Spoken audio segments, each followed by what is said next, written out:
Hey, what's up, Dolphins? Welcome back to another Dolphins Phins Purgatory Podcast. I'm it's that Jake, along with my partner, my trusty sidekick, Garrett. Say what's up, dude. What's up, guys? I only have a 12% stock in this podcast, so hopefully it doesn't get too big. It's definitely not 50-50. We're going to be getting into a lot of stuff today. I think we're going to start off with the absolute slaughter in Miami. Last Sunday's game was probably one of the least entertaining games I've ever seen in my entire life. The Buffalo Bills beat us 42-17. We looked like trash. Everything was awful. And it basically started the ripple effect of Coach Gase getting fired. And basically the Dolphins apocalypse happening once again. Dude, so give me your thoughts about that game. Well, I ended up just watching the recap, some highlights, because I was actually working that day, and I missed it. Working on a Sunday, the Lord's Day. Yeah, Absolutely I'm working disgusting. on the Lord's Day. You need to be sitting at home drinking beer and watching football. Yeah, I got Seventh-day Adventists standing outside with swords. I don't know what they're planning on doing, but I missed the game. But I heard from Jake. He was texting me the whole time, telling me how absolutely skillfully the Dolphins were playing. An absolute banger of a game. You know, he's never seen them better. Yeah, I'm pretty sure you were working, and I was just talking to myself basically, and I was just sending message over message, melting down, I guess is what I would call it. Just an absolute meltdown, because what happened before the half, we were down 14-0. Okay, I think within 2 minutes, the last 2 minutes, we came back and we threw a touchdown. I think it was the Ryan Tannehill. I think that was the Ryan Tannehill receiving touchdown. Threw the touchdown. Yeah, and I'm pretty sure the next play was a pick six that we got. Yep. So right before the half, boom, we're right back in it. Like we can actually win. And then we didn't. And then we got 3 points the rest of the game. And the Buffalo Bills scored. What would that be? 20. Not sure I can do math. Yeah, I can't do math. Like 26 points, something like that. I can't do math. Yeah, I don't think it matters. It doesn't matter. It was an absolute slaughter. It was an absolute slaughter. So yeah, there's not much more to say. I mean, the game really didn't matter, but it would have been nice to see a little bit better of a game. At least a good game. Yeah, I guess the first I didn't expect it. Might have been interesting, and not really. I think the only highlights was just the novelty of Ryan Tannehill catching a touchdown. Well, let me just throw this stat out real quick. Let me just throw this out. Turnovers. Okay, Miami had 4 turnovers. We turned the ball over 4 times. Okay, the Buffalo Bills turned it over once, and that was this pick six. Yeah. And then total yards. Miami had 225 in total. That's awful. That's literally low-tier quarterback stats per game. All right, and then the Buffalo Bills got 381 total yards. That's awful. Yeah. And when I was watching the game, it really looked like most of the defensive players, especially, were pretty much just giving up, which I don't blame them. I honestly really don't. With all that was going on, especially after the game, all the stuff that I heard, what was going on, in the locker room and stuff, I'm not really surprised. I felt like a lot of people wanted Gase out, because they're sick of it. And I think one of the biggest things with Gase, the biggest downfall was, I think his utilization of players. I think benching Kenyon Drake for pretty much half the season is probably one of the dumbest things ever. And shoot, I just forgot what was the other one. Don't worry, I can edit it. I have no semblance of an idea when it comes to this stuff. Like, I'm pretty, as we've said before, I don't really know much, but if I remember correctly, you were talking about his utilization and his play calling. Was it? Play calling was pretty inconsistent, and he's very hard-headed. That's what I was gonna say. He's very, very, very stubborn. Like he won't budge. Me. Yeah, he's like you, and it's disgusting. So anyways, that's the Dolphins-Buffalo game. I'm done with it. That's the end of the season. We had some really cool games, mostly really trash games. The beginning of the year was just, I'll forever remember it. It was so good. And then the Miami Miracle was just like, that was the cherry on top of this awful trash scene. That was pretty awesome. Yeah. Jake, we're gonna have to think up of a new name for this podcast, considering we're gonna be Browns fans now. Oh, yeah, dude. What? Let's see. We gotta think that up. Yeah, I can't think of anything on the spot. Off the spot? I mean, this is Phins Purgatory. Couple dudes looking at some brown. I don't know. Browns are bad. That's gonna be the podcast. Yeah. Moving on from the game. I think it was Sunday night, Monday morning. There was just tons of commotion, things going on. The vice vice president? Yeah, vice president and head of football operations, Mike Tannenbaum. He's still on the team. Okay, but he has zero football input. So I'm assuming, Stephen Ross is just keeping him around for business practices, which I'm not mad at. It's whatever. He's obviously, I wouldn't even say he's better at business than football, but I don't know. I don't know what he's going to be doing here. And then Chris Grier, who we've had for a while, and I like him personally. He's been around for a while. He's really good at scouting draft talent, and I honestly really don't know what else he really does because he was always kind of sidestepped. But he got a promotion, so he's officially our GM. So we will be looking for a new coach, and I think the first five coaches that were rumored to be getting an interview with the Dolphins. One of them was Vic Fangio. Yeah. Vic Fangio, he's the offensive coordinator for the Chicago Bears, and he looks really fantastic. He has some of the best defenses pretty much year in and year out. I actually think the Bears defense is number one this year, and they're really fun to watch. So he's a candidate. And then I believe he's the Chiefs offensive coordinator, Eric Bieniemy. I don't know, dude. I slaughtered that name. Good names. And we got Mike Munchak. I should have done my research. I think he's the offensive line coach for the Steelers. I'm probably wrong. Definitely wrong with that. And then Chris Richards. I think he's the defensive coordinator for the Cowboys. I'm probably wrong on all that because it's still very fresh. Effort is not something we do here. Yeah, effort is not something I'm we not, do. Dude. Listen, dude. I have enough stress in my life. I'm not stressing about this podcast. There's plenty of informational podcasts out there. This is definitely not one of them. Who is your favorite?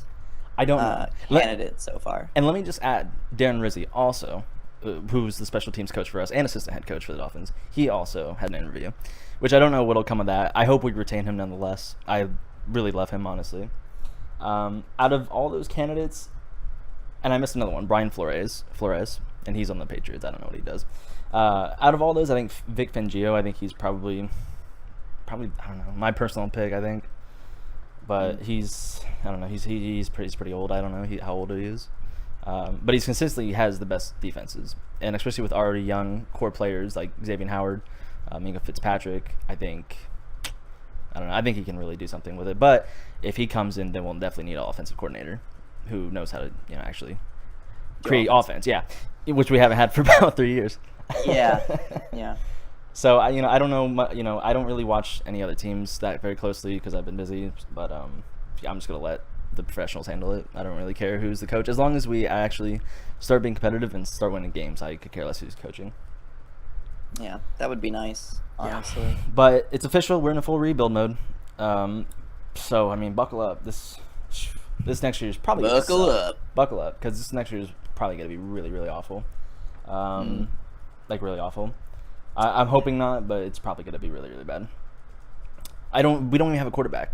We have no quarterback on the roster that can start. Brock Osweiler, I'm pretty sure he's like I don't know. Like he's gone. There's no way he's here. David Fales, like he's done nothing. Luke Falk, he's been on IR all year. Don't know what he does. So we pretty much have no QB room.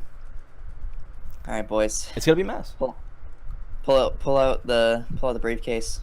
Pull out Tim Tebow's phone number. Dude, is Brett Favre still playing? How old is he? Dude, can we get Brett Favre on the team? Is he a free agent? He can't be 50 by now. Like he can't be. Get a nice 48-year-old Brett Favre in here. Yeah. That sounds. He'll definitely work behind offensive line. It'll definitely. He looks like he's 50, to be honest. Dude, he's looked like he's 50 for the past 20 years. That's epic. Football does it too, dude. I don't know. Yeah, I guess so. I don't really have anything to add to that, obviously. Yeah, it's. You want to talk about some roster moves? Why not? Yeah, sure. Yeah, dude. So I don't think it's been confirmed, but it's rumored that we're canning Robert Quinn, who's our defensive end. Terrible contract, not much production, not necessarily bad, but just he's not even close to worth the money. Ted Larson, probably one of the worst offensive linemen I've ever seen at a professional level, by far. I'm actually convinced I could drink about 13 beers, put on pads, and walk out on that field and block better than him. I'm actually convinced I can do that. Man, I'd really like to. I'd love to make that happen, to be honest. Listen, if anybody's listening, if you can get me on a Dolphins field at least for one play, I'll do a better job than him. I'll show y'all. We'll provide the beer. You provide the professional players and the pads. And then Devontae Parker, thank you God, get rid of him. He has just not been good. He was a waste of a first round pick, unfortunately. So now, I mean, I can't even list all of our needs. We need a wide receiver 1. We don't really have a number 1. We need another cornerback opposite of Xavier Howard. I'd like to trade Rashad Jones before he gets too old. I would like to trade him because he's, like I said, he's getting older and his contract's pretty high, and he's pretty much not a person that you'd keep around on a rebuild because he's an aging veteran who gets paid a lot of money, and that goes for Ryan Tannehill too. I think we trade Ryan Tannehill. I don't know if anybody's gonna take him, but he's not gonna be on this team next year. I really hope somebody takes him. I was just scrolling through his Instagram. I love him. I was looking at pictures of him and his kids. I'm like, he's a good guy. Good job. He's a good guy. He's a good guy. No matter how good or bad he's played, he's tried. Like every game I've seen him try. Yeah. He smiles. You know, he seems like a nice guy. Yeah, you know who else used to smile? Serial killers back in like the 70s. Remember those? They don't do that anymore? No, they don't. It was only in the 70s. Huh, that's strange. Yeah, that's a fun fact for you. Maybe because all the weed in the air or something, it made the serial killers kind of happy. It's possible. It's possible. Man, I really don't know what else to talk about. I mean, it's a complete scramble, and it's really sad that I'm going through this again so soon after Joe Philbin wrecked our entire team, and you know, Tony Sprout, may rest in peace. We had him before Joe Philbin, so it's just felt like a nonstop rebuild. Yeah, I wasn't around for stuff. Yeah, you weren't around for those bad years, dude. I was. But I was around now. Yeah, you're in it for the upswing, hopefully. Yeah, should take only about 20 years. Yeah, well, if we're lucky. I mean, it's already been about 20 years. It's already been about 20 years since Marino. So we've done. How many playoff games have we won? Let's see, 1, 2, 0. We have won 0 playoff games. It feels so good. We've been in, I think, I'm not gonna say the number because I don't know, but I know in the past 10 years we've been into 2 playoff games, and every time we get slaughtered. So I mean, it's nice to get in the playoffs, but it's not nice to lose. Agreed. Yeah. Let's see. I was trying to pull up your Twitter page, but this is just not going well. Twitter's so just not very good. Don't worry about it. Especially on the computer, it's just not. I don't know. It's definitely better for phones, unless you have TweetDeck, and I just don't have mine. That's what I'm using, but I don't have your account, so I don't want to sit here with my keyboard that sounds like a typewriter from 1914. Yeah, dude. I think I might just block you. I don't want you looking at my posts. It's kind of embarrassing, especially on game day. I vent. Yeah. I just use every curse word I know in my vocabulary. Yeah. I can't condone it. I don't agree with it. In fact, I'm gonna call Pastor Nick Jones, and I'm gonna get him on. Yeah. All right. Well, I guess to close out our show, we have a sponsor today. Dude, do you know which sponsor we had today? Nope, not a clue. I'd love to hear who it is, though. Yeah. So our sponsor today is there's a dog outside my house, and he keeps barking in the middle of the night. So, and he also attacks me when I try to go to work. So I'm paying somebody to come get him.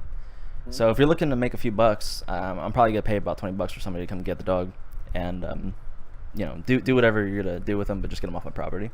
Yeah. Is that a sponsor though, or is that more of like? Because I feel like a sponsor is someone who's paying you money to advertise for them. You're kind of just advertising, pay somebody else money to do something. We're setting this podcast so far from the mainstream. I mean, we're on a new level. We don't here. We pay you. Yeah, we pay you. When I started this podcast, I wanted it to be like nothing else, and I would definitely say it's nothing like other podcasts. Yeah, Joe. Good Rogan, or bad? Joe Rogan, get out of here, dude. You're trash. Jamie, put that video down. Jamie, pull that video up, but then just I don't know, step out. Yeah. Man, lots of stuff to talk about today. Not really. Yeah. I mean, I breezed through it. It's that's basically all the news. Yeah. It's gonna be a very slow off season. That's gonna be epic, dude. I can't wait. Yeah. Can't wait to see it. I love being off season champions. It's nice every year. Really shows during the regular season when we lose all of our games. Yeah. Yeah. All right, well, thanks for joining another Phins Purgatory Podcast. I'm not really sure when's the next episode because I don't know how the news is going to unfold, so I don't know how much I'm going to have to talk about. Maybe sometime next week, maybe sometime this weekend. Not really sure. Is there a rule against like 5-minute podcasts? I don't really see the point of them. Theoretically, you could make a 5-minute podcast if you really But wanted dude, to. how often are we gonna sit down and schedule out 5-minute podcasts? Listen, It takes me literally 3 hours of meditation before getting on here, just so I'm like someone in the mindset of doing a podcast. I am a free agent, brother. I am a free agent. You hit What does that me up. mean? I'll do a 4-minute podcast. I don't care. What's the point I'll of do doing a 4-minute podcast? Why not, dude? You know, if there's one thing Ryan Tannehill catching a football in the end zone, Tommy, it's just why not? Dude, that should be our slogan. Yeah. Why not? I don't know. Just why not? IDK. Why not? I don't know, dude. I haven't seen my kids in 14 years. I don't know, dude. Oof. All right, later. Laters.